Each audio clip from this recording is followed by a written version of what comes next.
14 اگست 1947 پاکستان کے لیے ایک عظیم دن ہے اور اسی کی تقریب میں آج ہم شامل ہیں،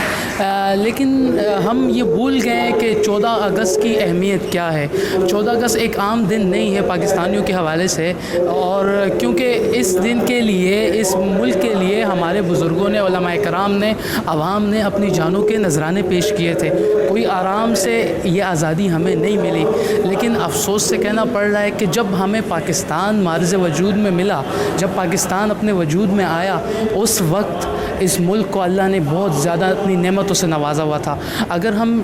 پاکستان کے ابتدائی دور کو دیکھیں تو پاکستان ایک ایسا ملک تھا کہ جہاں کی ایئر لائن ہے دنیا کی بہترین ایئر لائن تھی، جہاں کی فوج دنیا کی بہترین فوج، پاکستان کی ہر ایک چیز سب سے بہترین۔ پاکستان وہ ملک تھا جو باہر ممالک کو قرضے دیتا تھا، پاکستان وہ ملک تھا جو باہر ممالک کو بجلی دیتا تھا، لیکن افسوس کے ساتھ یہ کہنا پڑ رہا ہے کہ جو ہمارے سیاستدان ہیں، جو ہمارے حکمران ہیں، انہوں نے پاکستان کے ساتھ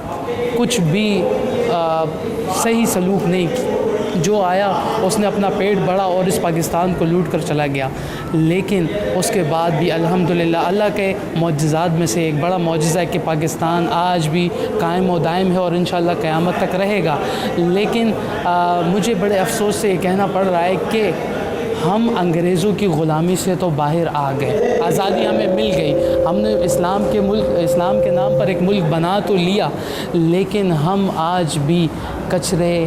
گندے پانی اور سیوریج کے مسائل سے باہر نہ نکل آئے۔ ان مسئلوں سے ہمیں آزادی نہ دلا سکتا ہمارے حکمران،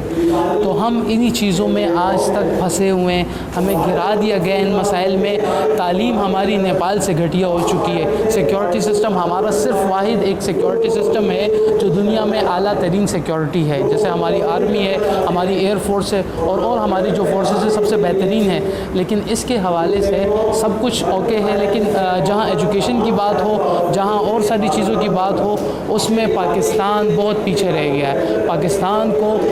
ترقی کے نام پر صرف لالی پاپ